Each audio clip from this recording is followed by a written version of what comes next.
Previously on Alan Wake, Alice has been kidnapped. Alan, please help me. Alice? You'll do exactly what I say if you ever want to see your wife again. I can't tell anyone except my agent Barry. Damn it, Barry, they'll kill her. You're my best friend, and I'm worried that you're not right in the head. The ransom is a manuscript I supposedly wrote that's coming true before my eyes. It happened just the way it was on that page. So dark. I have found only a few scattered pages. I want the entire manuscript. The deadline is in 2 days. I found Mr. Wake's pages. Good girl.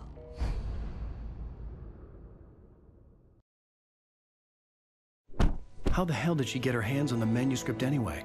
I don't know. She's resourceful. I told you you were too hard on her. Listen, I found out all sorts of interesting stuff while I was digging around. Yeah. Mr. Wake, it's Sheriff Breaker.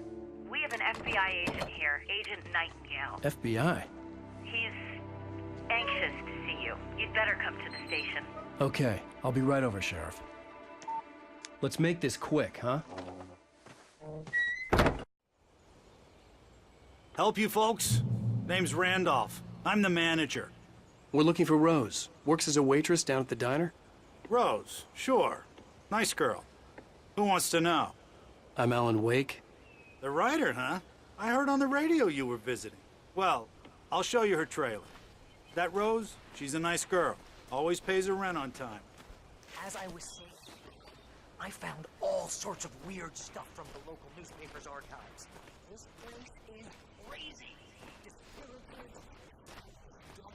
Urban legends come true. And, get this, most of this stuff takes place around Cauldron Lake.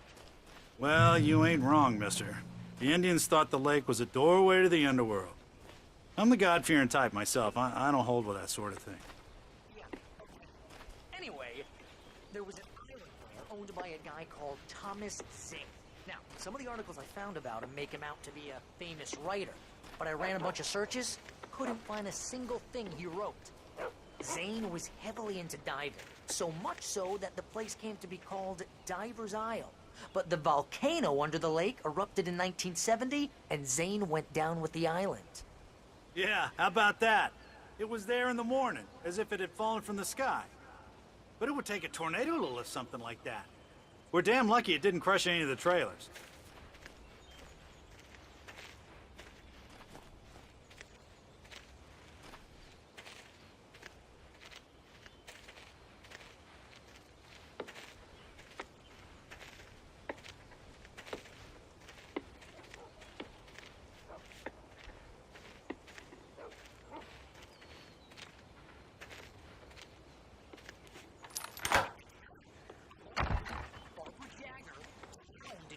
Lake just a week earlier.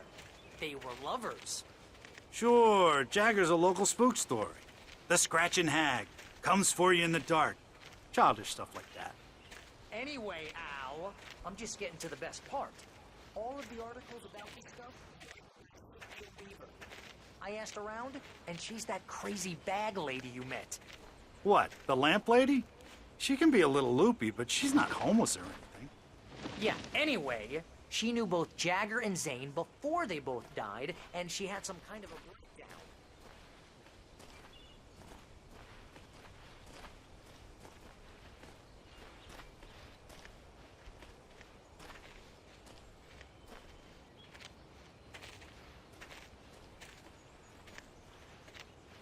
Well, mister, this here's Rose's trailer. You mind me asking what you want with her? We're just here to talk to her, pal.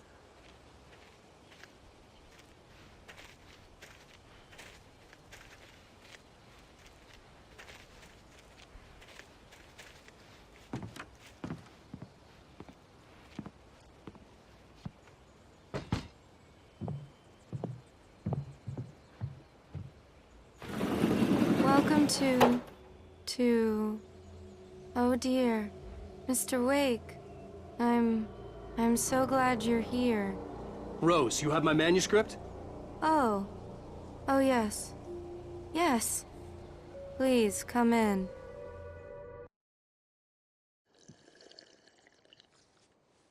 Hey, this is really good. Rose, Yes, my manuscript.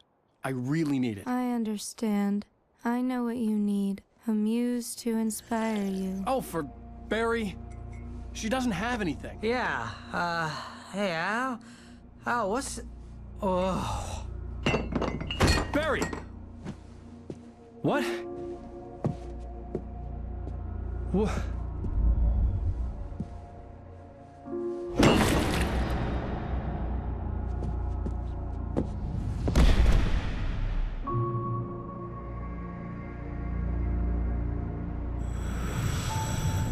It's coming for you, hiding in my barber's skin. I'm too weak to stop it. You must turn the lights on. I promised I'd come visit you and your lovely wife. You must finish what you started. I insist. You must turn the lights on. Turn the light on. Back to work, boy.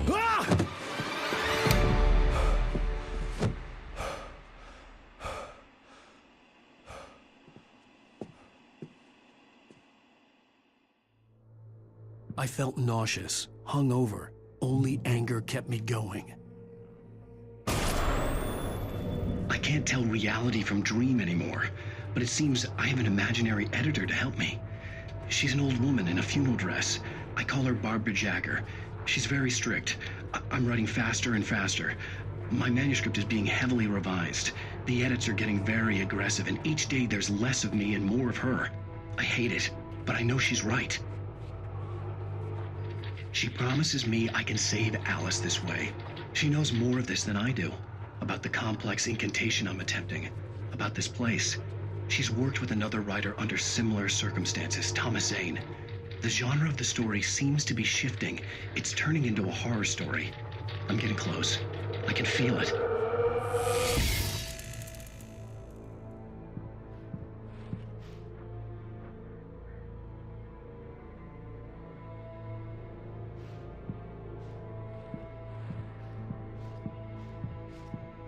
Rose took a day from me. I had less than 12 hours left to meet the kidnapper.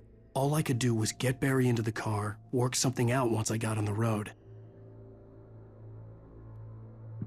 Barry was out of it. He was way too heavy to carry. You're right. I deserve more money. I'm so handsome.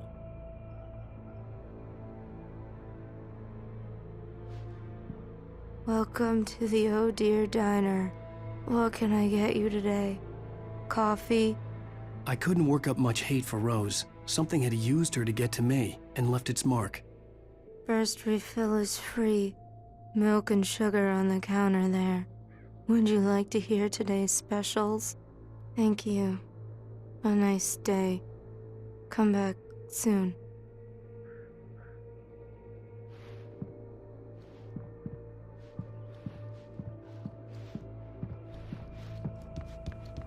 My gun and flashlight were gone. I'd have to... Mr. Randolph liked Rose. That little smile she had. How she was still sweet when life had tried so hard to make her bitter. It wasn't any of his business what she did in her trailer. But those strangers, the writer and his smart-ass sidekick, looked like trouble. And they'd been in there for hours, way past her normal bedtime. He reached for the phone and called the sheriff's station. Find a way to get Barry into the car as quickly as possible. There was no time to waste.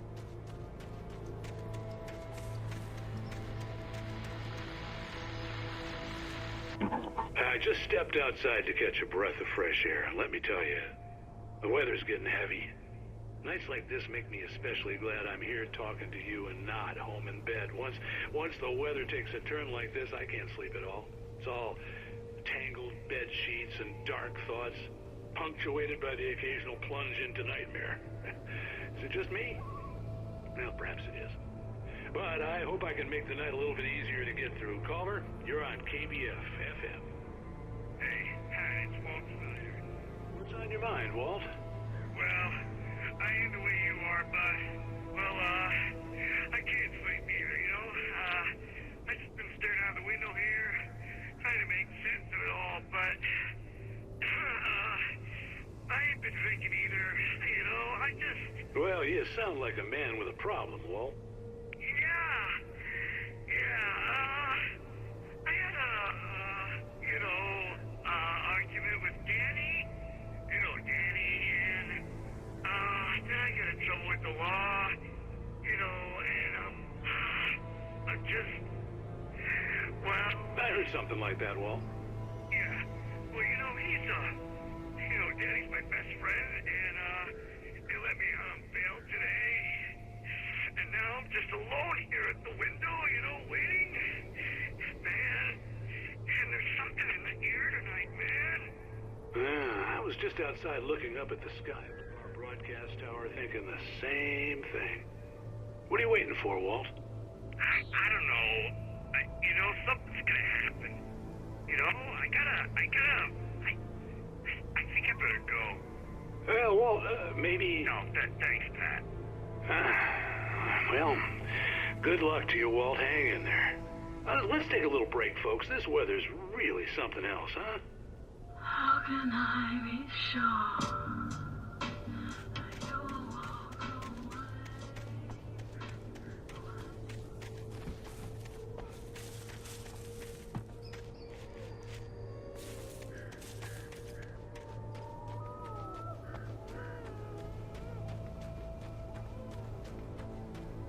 Oh, you're gonna get it now.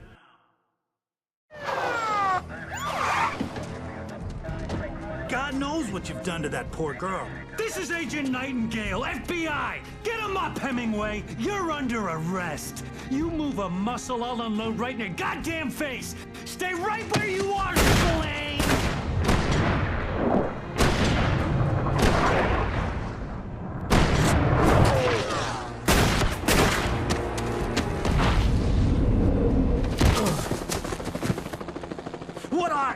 I'm standing right here, you goddamn maniac!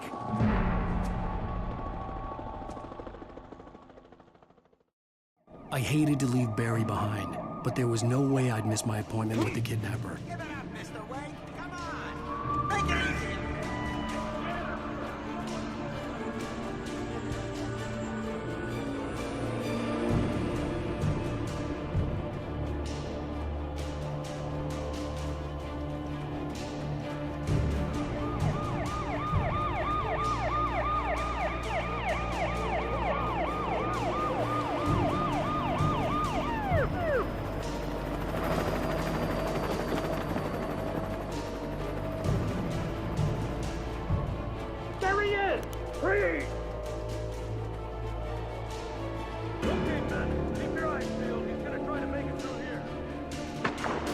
Oh, damn.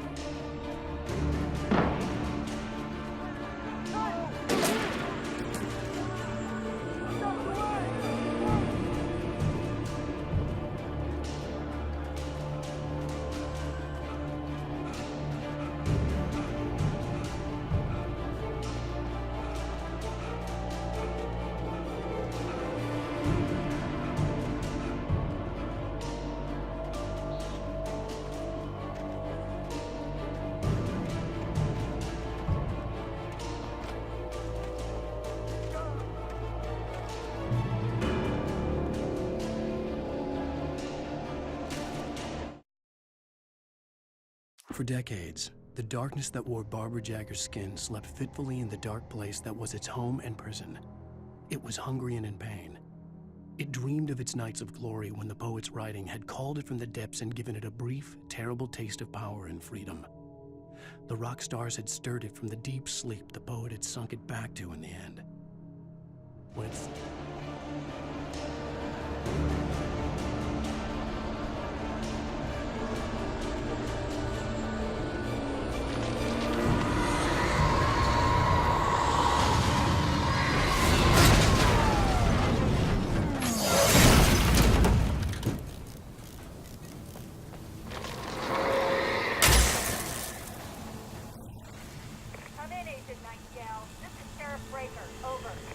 Nightingale, over.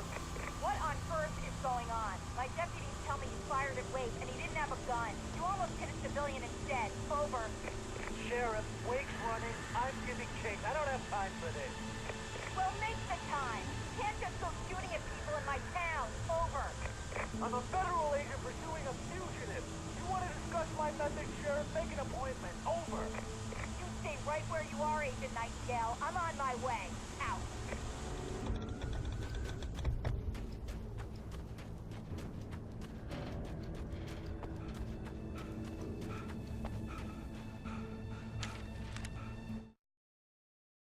Rose didn't know how the strange old lady got in her trailer, and she looked wrong somehow. The woman showed her teeth in an approximation of a smile and traced a finger down Rose's cheek. "Pretty girl," she said. Rose felt as if she was falling asleep, but her knees didn't buckle. The crone spoke in a whisper, her words ice cold and dark in Rose's ear.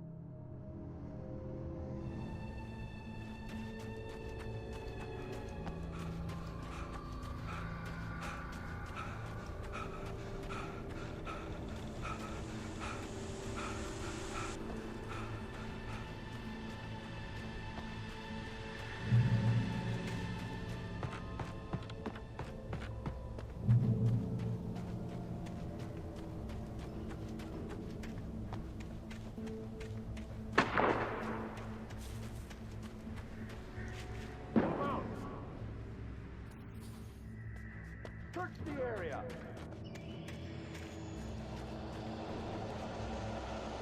Stay sharp. This way. Over here. Hey, who's there? Come on.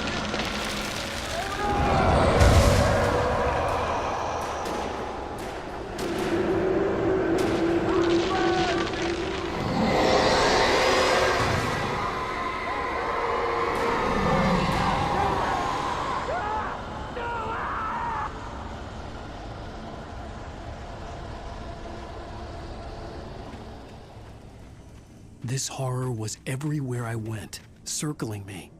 The cops didn't stand a chance. They were after a writer, not a monster.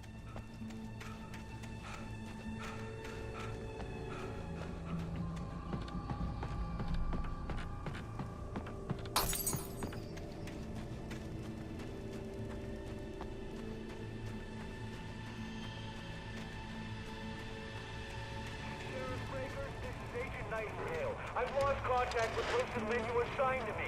It's Blake's doing. Wait, are you seriously telling me that geek writer just took out my deputies? Are you kidding? I mean, have you seen this guy?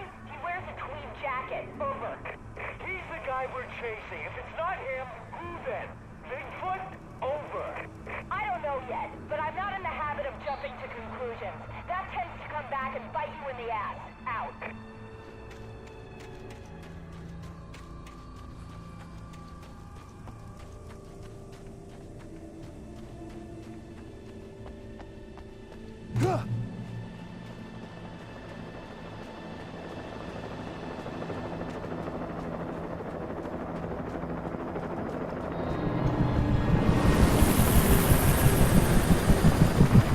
You on the ground. Hold it right there. There's nowhere to run. Freeze!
This is James. Mulligan, Thornton, come in. Over.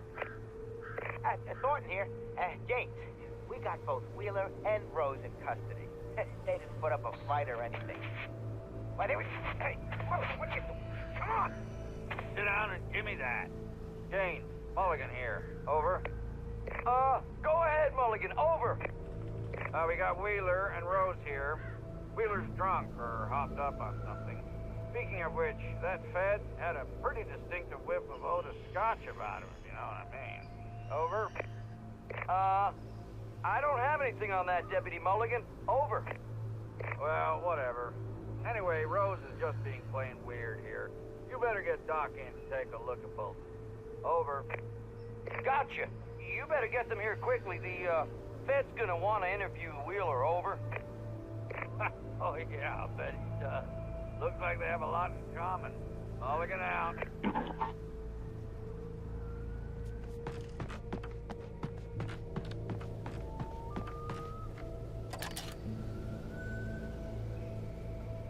I could see the lights of the radio station in the distance.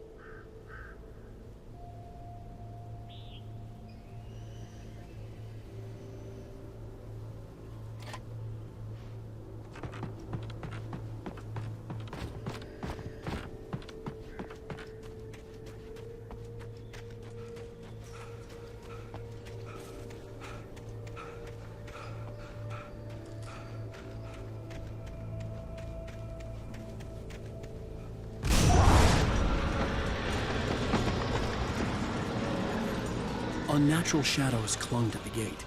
The darkness that was after me was trying to stop me. I wouldn't get through without a light.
It took me a moment to recognize the flashbang grenades. They were an ideal weapon for my situation. Team 1, come in. Over. Team 1, this is Sheriff Breaker. Report. Over.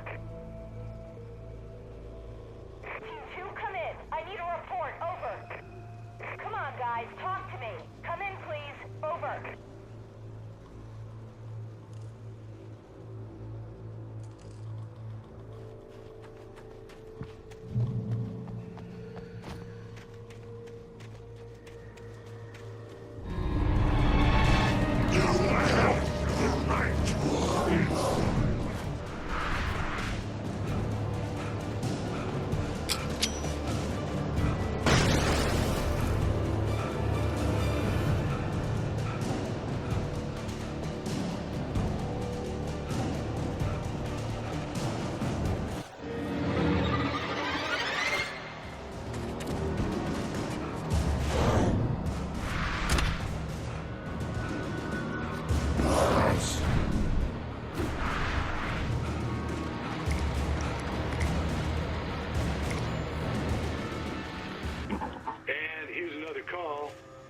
KBFFM with Pat Maine.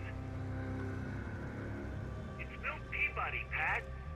What's on your mind, Milt? Well, I live near the trailer park, Pat, and there's a big ruckus going on over there. Well, that's just up the road from me, too. What's going on, do you know? I don't know, but there's a bunch of police cars there, lots of sirens, a helicopter buzzing around, and I think I heard some gunshots. Gunshots? Yes, sir, like from a pistol. So can you find out what's going on? Because it's just next door and they're popping off guns there. They're still shooting? No, know. It was maybe 10, 15 minutes ago. It sounds serious, Pat. I'm telling you, it don't sound like no party. I'm certainly going to give the station a call, Milt. Okay. You'll hear it here as soon as I hear from them. Okay, thanks.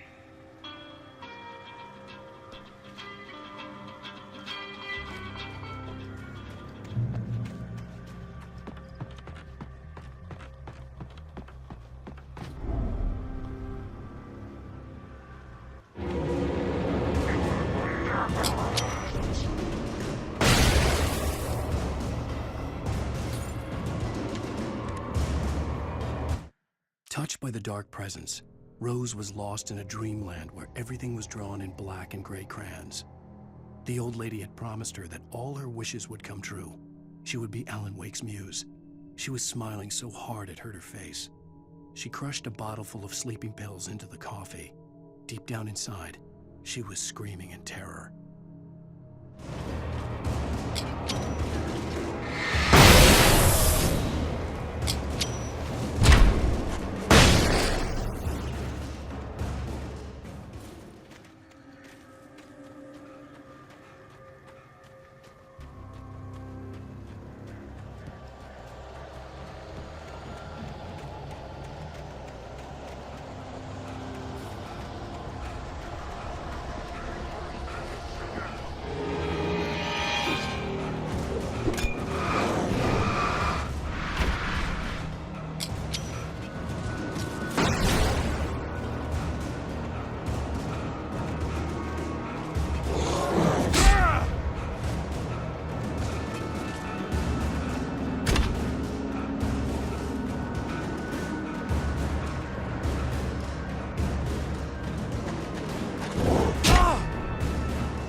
And we have another caller.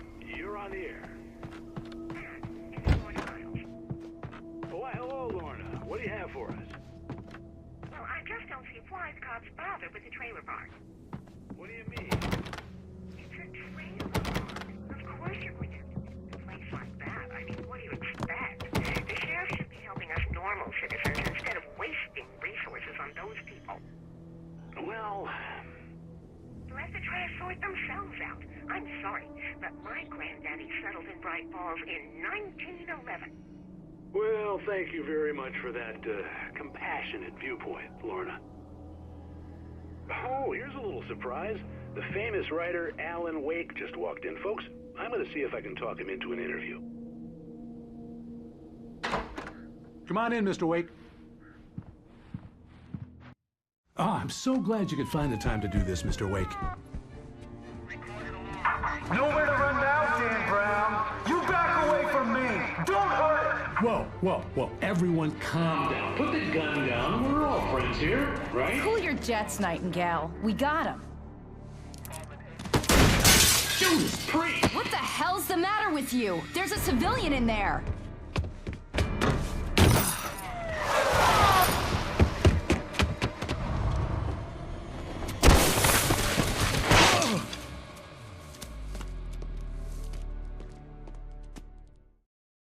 I'll get you yet, even if it kills me. You hear me?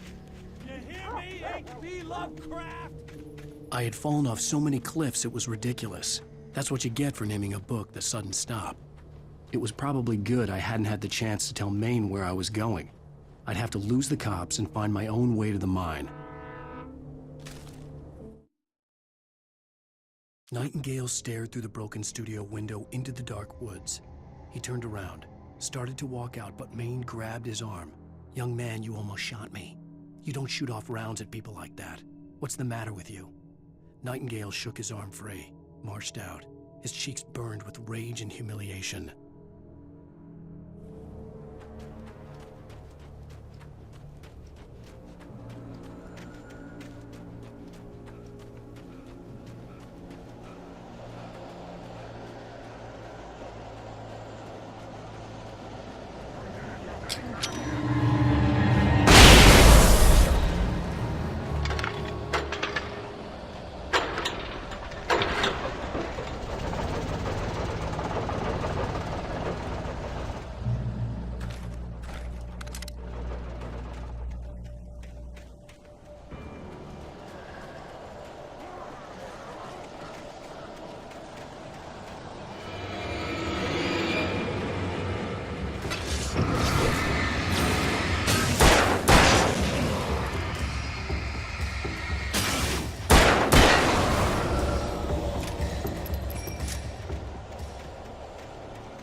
Danny had stepped out, but what stumbled back in was something else. Something alien.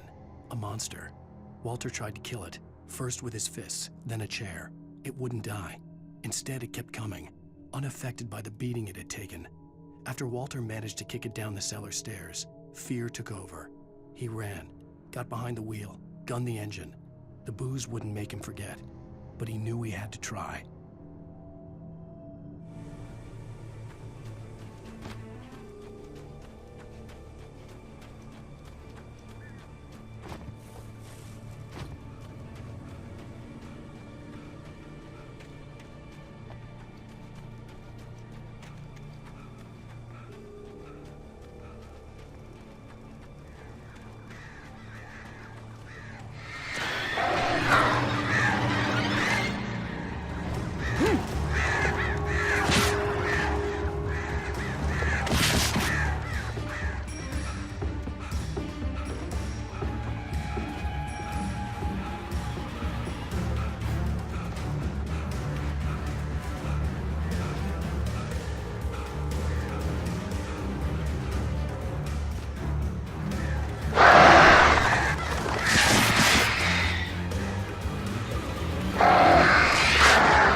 sensible reason for the power company work lights to be here. It was almost as if they'd been left for someone like me to use.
The bulldozer's engine roared to life. Mud and rocks flew as it fought for traction. It crashed through the concrete wall and landed heavily in the yard. If it were an animal, it would have shaken its head after the impact, fixed its eyes on me, and charged.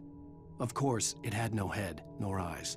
Shadows crawled on its form, twisting it into a monster. Then, it came for me.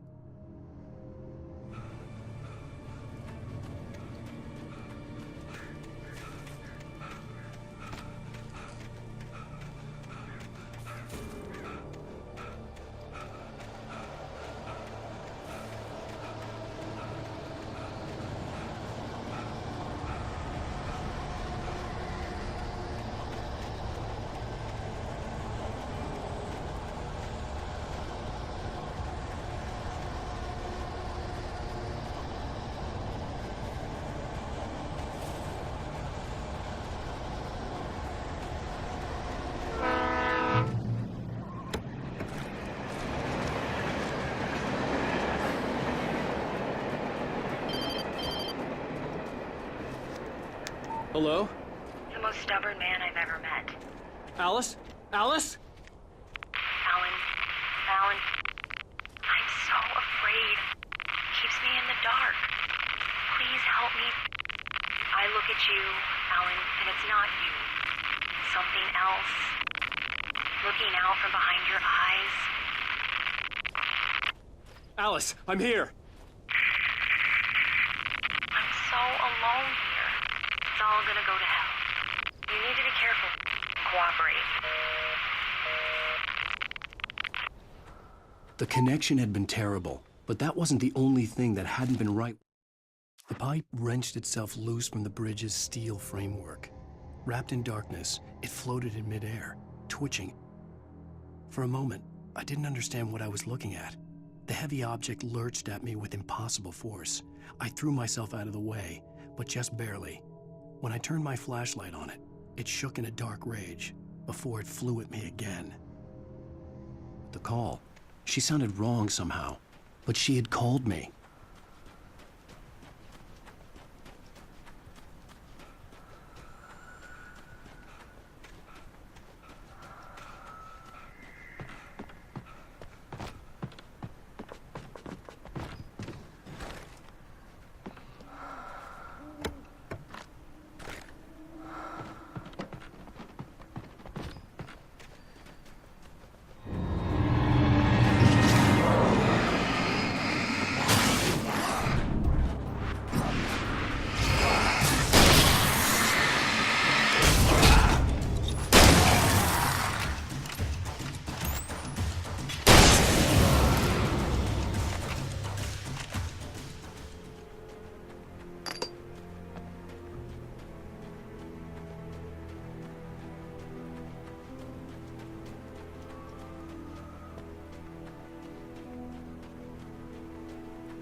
I could see a railway bridge up ahead and a warehouse of some sort on the opposite shore. I hoped I could find a car from there.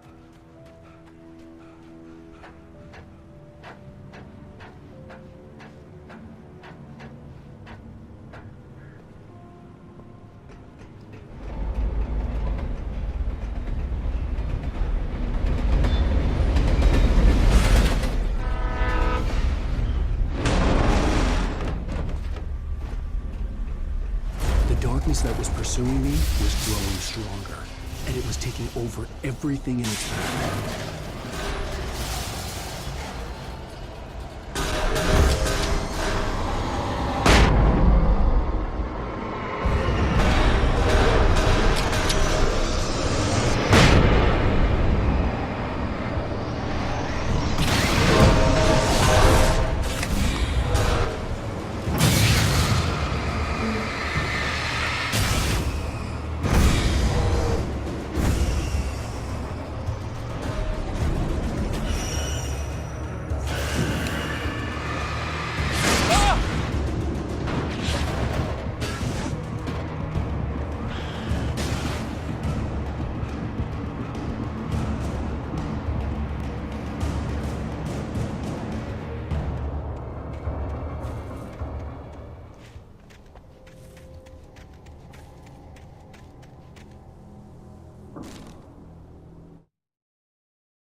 I slammed the door shut right in his smug face.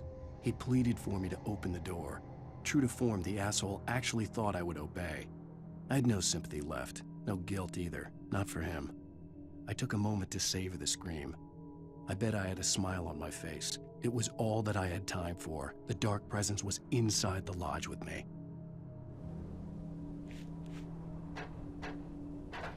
As a teenager, just starting to get interested in writing, Stephen King had been a source of inspiration to me. I thought about all the inanimate objects that had come to life in his books. No one is safe in a good horror story, certainly not the protagonist. That's what makes them fun. This was anything but.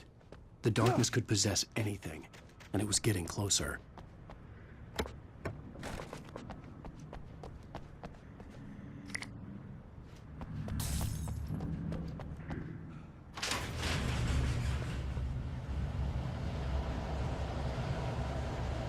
Did you call 911?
We take the facts of our existence for granted, unaware that they are merely a thin veneer of desperate self-delusion covering a vast cosmos of madness and horror. All too often, the stars are right. In Night Springs. Tonight's episode, a family occasion. Journalist Alvin Derlis' trip to study the local customs of an insular community in Night Springs has been less than until The darkness surged towards me, sucking everything loose from the ground into its depths, tugging at my clothes. I saw the flare the kidnapper had dropped and threw myself towards it just as I felt my feet leave the ground. The darkness embraced me with the force of a tornado. Somehow I managed to light the flare. The darkness roared and cast me away. I fell toward the dark waters of the lake far below.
never been this glad to see the sunrise.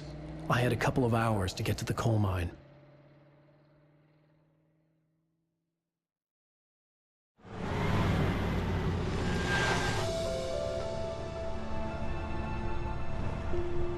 The coal mine wasn't far now.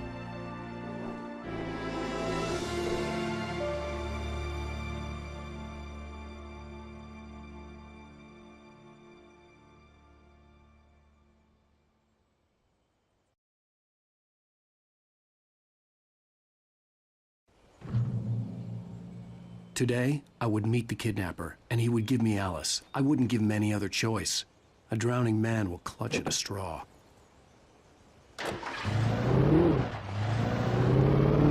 Little by little, without realizing it, I'd come to believe that the story in the manuscript was coming true. The current of its narrative had taken me deeper and deeper into dark waters.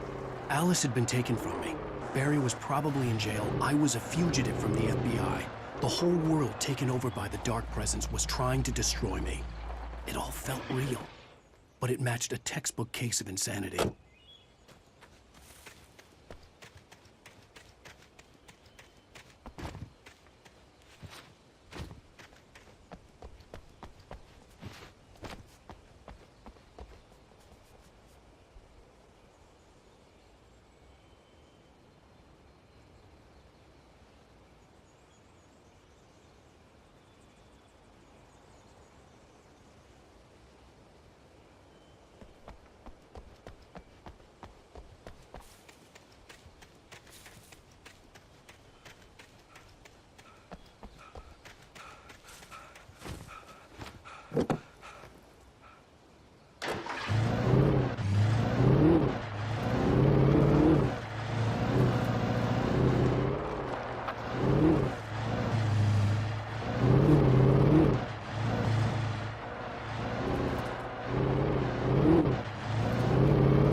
This is Pat Main, and you're listening to KBF-FM. Folks, I want to apologize for kind of abandoning you to that looping music track last night, but I was detained. You see, I encountered a big-shot G-man with an itchy trigger finger who could use a lesson in manners and a boot in the ass, not necessarily in that order either. Now, folks, I know I'm not being very informative here, and I apologize for that. I really should just keep quiet, but I'm just so peeved right now, because some people just shouldn't be carrying badges. I'm just glad that our Sheriff Breaker was there to straighten things out. And if someone I met last night is listening, let me just say, I'm sorry if my mouth got you in trouble. I'm pretty sure you're not the bad guy here. Godspeed, son. I hope you know what you're doing. Now, on a lighter note, I'll be talking to Dr. Nelson all morning. But first, a little music.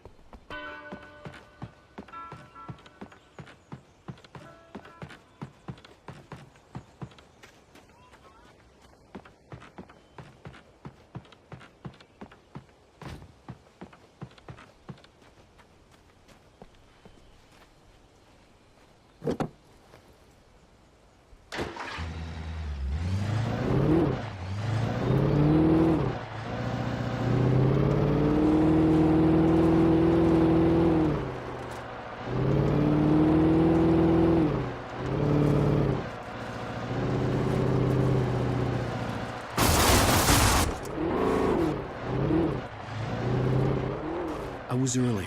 I was supposed to meet the kidnapper at noon in the main building. The coal mine was quiet. It was a museum now.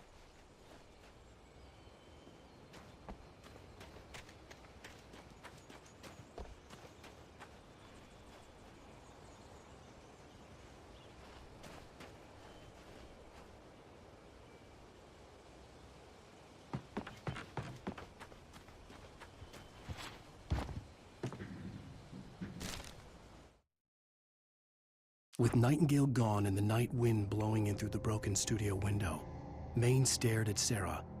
The sheriff looked away. Maine's voice shook with barely controlled anger. That boy's doing more drinking than thinking. I hope you know what you're doing, Sarah. He's got a sickness in his eyes. You take my word for it. He wants Wake for a reason, and it's not for anything good.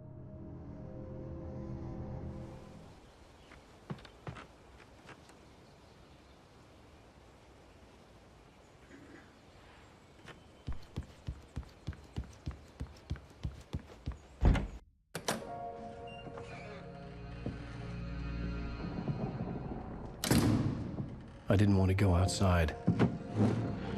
Cops had to be looking for me. The noon sun turned the place into a sauna. The day dragged on. Different scenarios ran through my mind. Ways of how I'd torture the kidnapper to get Alice back. Or the different horrible things he could have done to her. I imagined her dead. I had no way of knowing she was still alive. It was killing me. I was running on blind hope. It was all a waste of time. The bastard never showed up.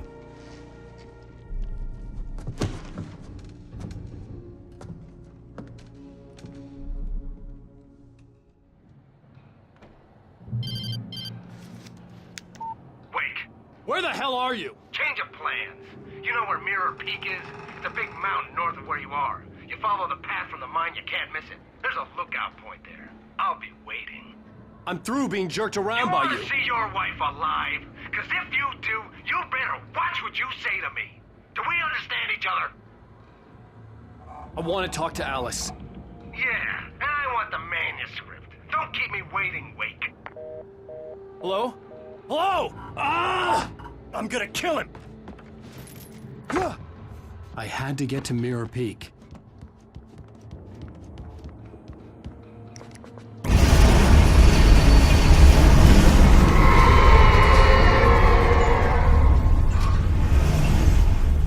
It was close. Maybe closer than ever before.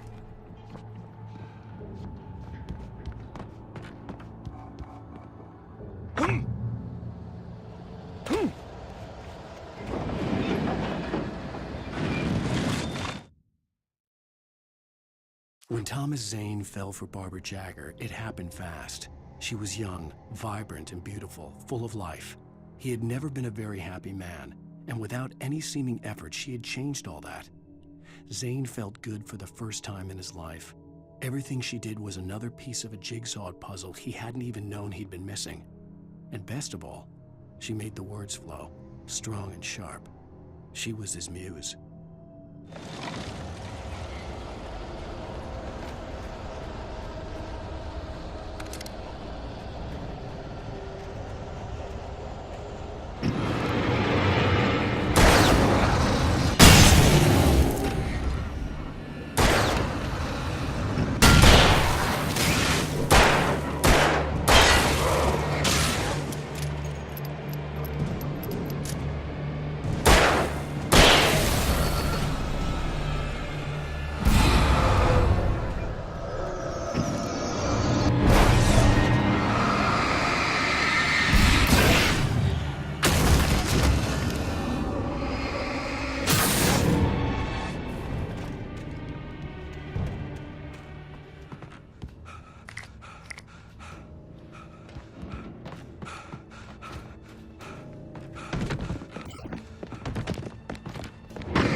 The only way to reach the hillside ahead was to go through the building. I had to find a way to avoid electrocution.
Some of the Taken retained echoes of their former selves, but these were just the nerve twitches of a dead thing. Nothing remained but a shell covered and filled with darkness. In most cases, these puppets were enough for the purposes of the Dark Presence. But for anything more elaborate, as with the writer, it was different. It needed his mind. And so rather than taking him over completely, it merely touched him.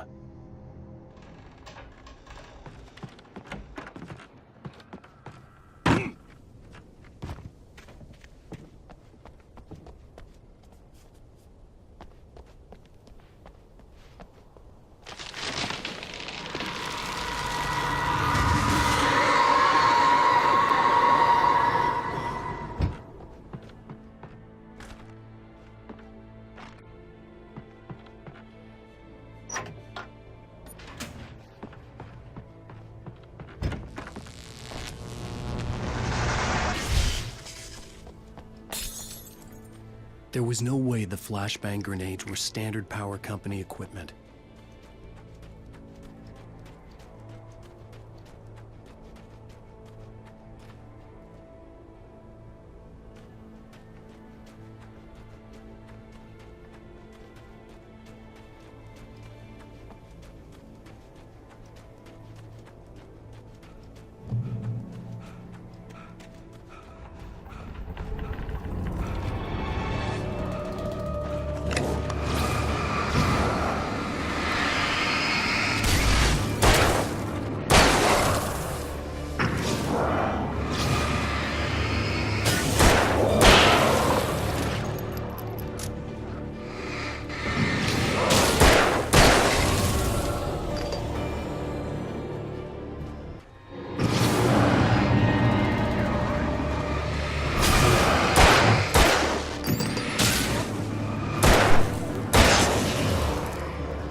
I stared through the bars of the jail cell. Barry stood behind me, swaying on his feet, looking as ill as I felt. Agent Nightingale stood on the other side of the bars with Sheriff Breaker. Nightingale had a stack of manuscript pages in his hand. He seemed unhinged as he gloated. Well, I've got you now, Raymond Chandler. It's all here. All the evidence, including conspiracy to murder a federal agent.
I had no real plan. I was going to give the kidnapper all the manuscript pages I had for Alice. If that wasn't enough, I'd hold him at gunpoint and make him talk.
The dark presence was moving ahead of me in the same direction I was going. A cold feeling settled itself in the pit of my stomach. Was it going for Alice?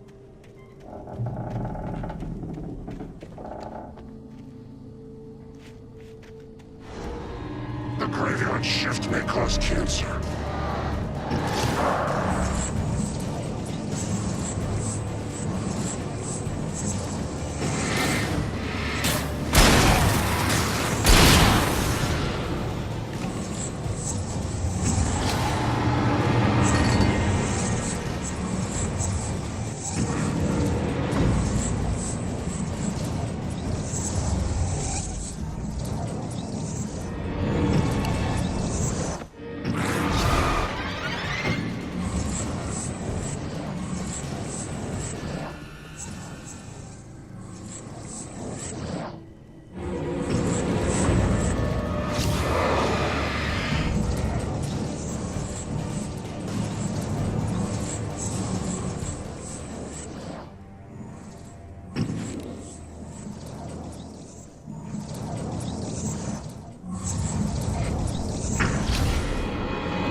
The place was dead, a ghost town. Had been for decades, maybe a century.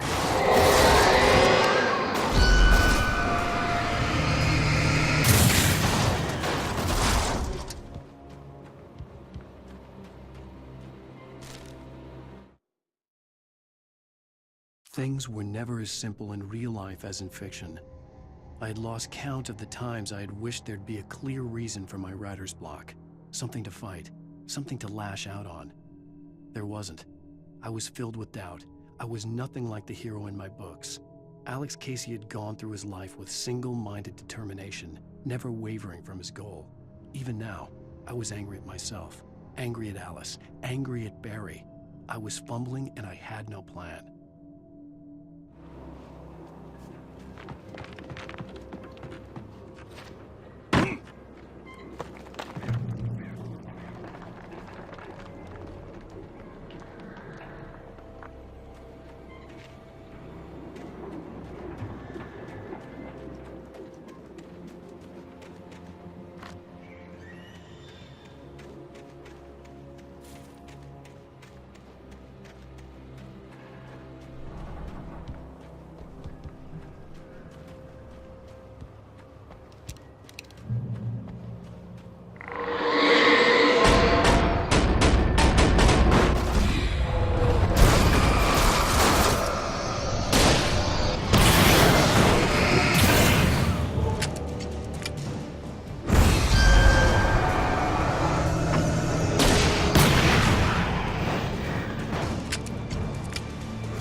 Anything outside of writing is a struggle. I feel ill. I managed to make my way downstairs. There's a shoebox filled with books and papers by Thomas Zane. It's very hard to focus, but I managed to read some of it. He's a poet, and a good one. He writes of muses and creators summoning fabulous things from a magic lake, using his powers to shape the world of a realm of gods and dreams and demons, dark things that wait for a chance to slip through, wearing the flesh of men as disguise. Zane writes about himself, his girlfriend being taken over by a dark presence, about growing scared of the lake. Zane believes it's a mirror to the gaping void of darkness above, where some Lovecraftian presence lurks. I crawl back upstairs. I'll borrow these things for my story. They ring true. They fit.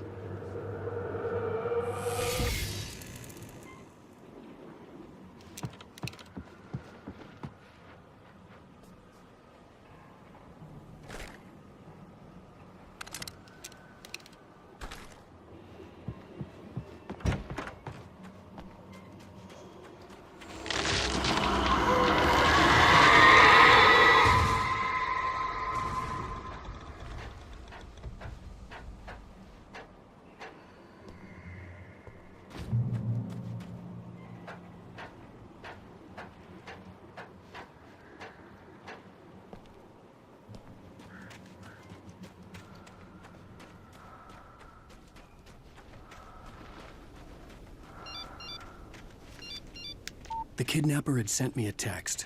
The message was full of spelling errors and insults. It was telling me to hurry up.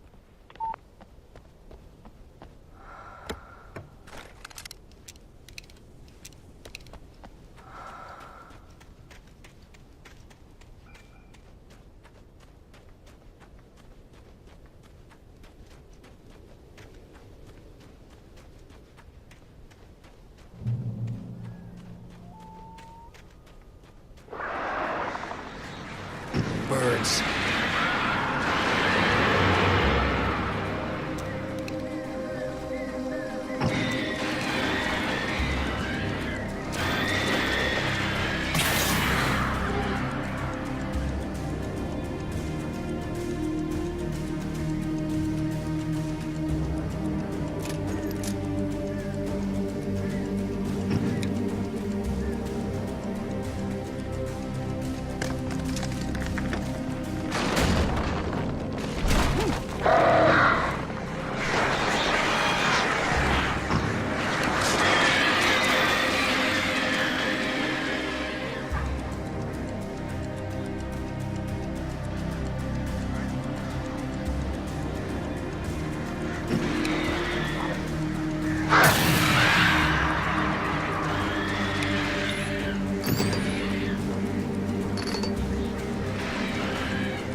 Without warning, the headache stabbed at my brain.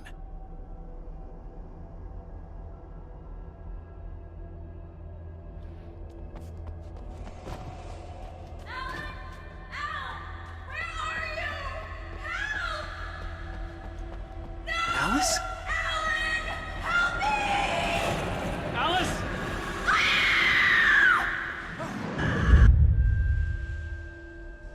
I'm losing it. I gotta get out of here.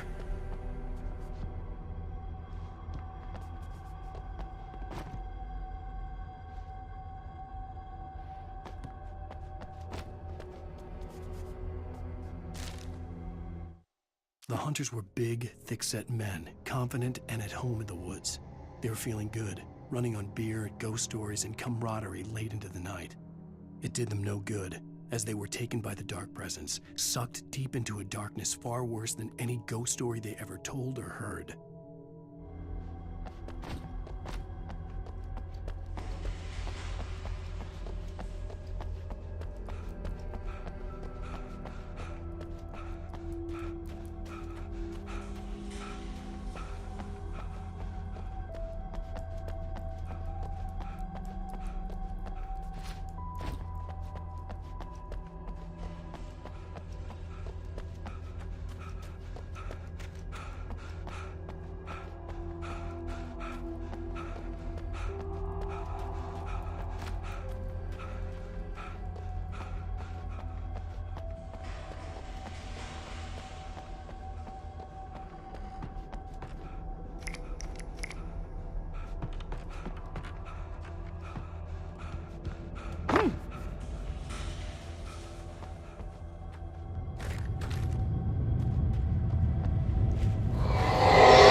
behind the closed doors and curtains of his grimy room at the Majestic, the local motel.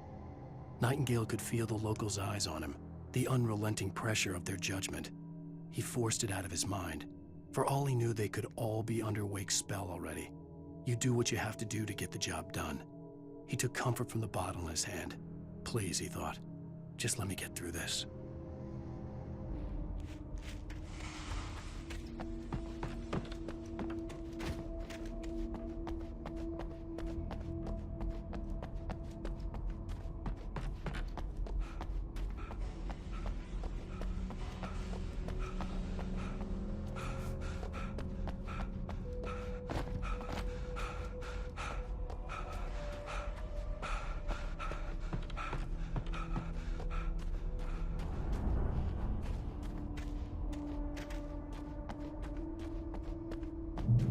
I'd have to make my way up this mineshaft in order to go on. Maybe the machinery could help me with that.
Damn!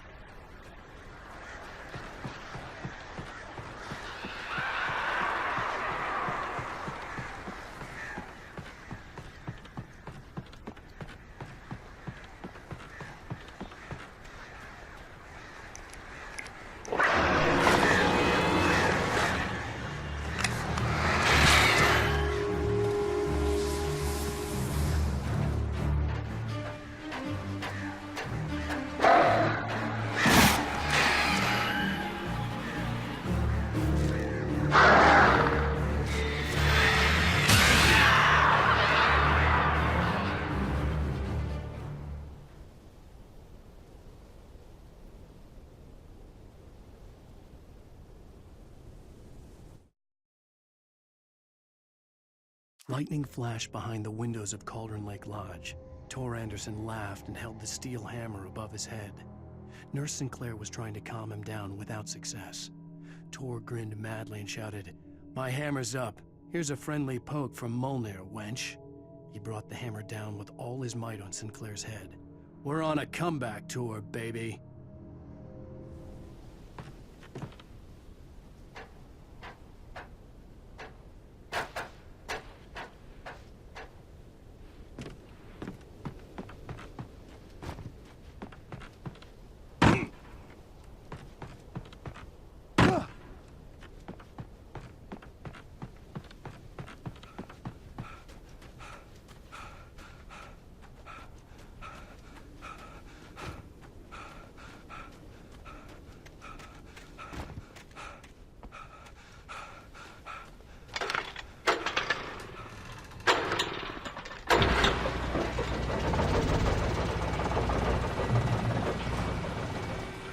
Oh, great. Another cable car.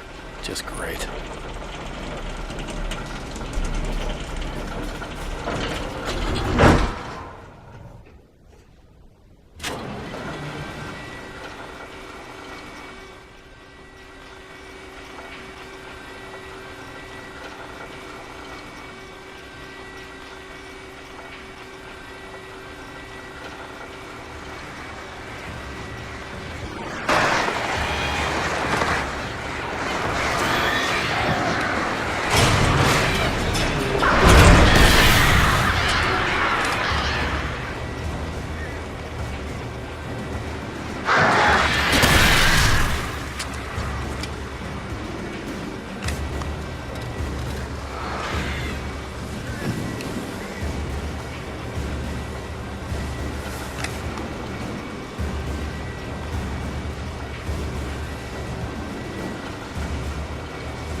Maud had checked all of Stucky's rental cabins.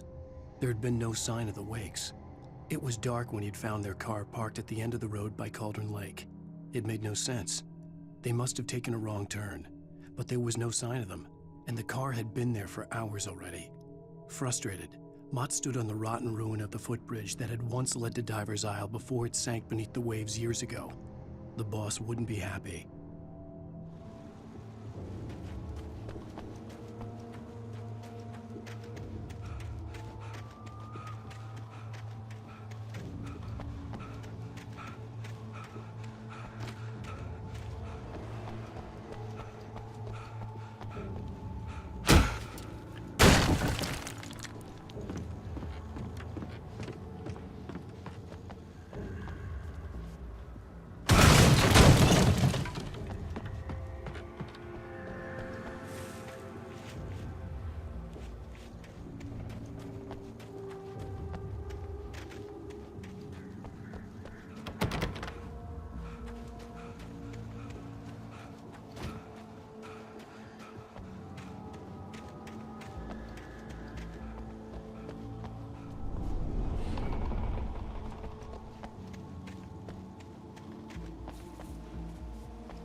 I could see Cauldron Lake. I thought I could make out the spot where the island and the cabin had been. There was a light near it. It had to be a boat.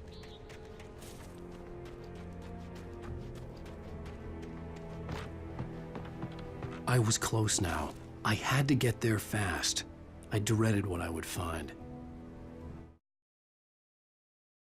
I tried to hold on to Alice, but her form melted away. I was losing control. Dr. Hartman stood in her place. I wanted to hit him, but my arms were jelly. He smiled. It was a reassuring smile, and I hated him for it. I had to give you a sedative. Don't fight it. You went through another rough period. Right now, it's very important that you stay calm. We don't want you to have another episode. You're a patient at my clinic. Have been for a while now.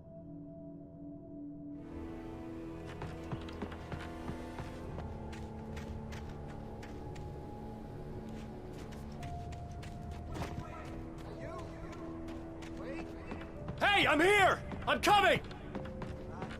No! Get away! Sorry. Please, it's late. The boss didn't know. I didn't know. I swear, I didn't know.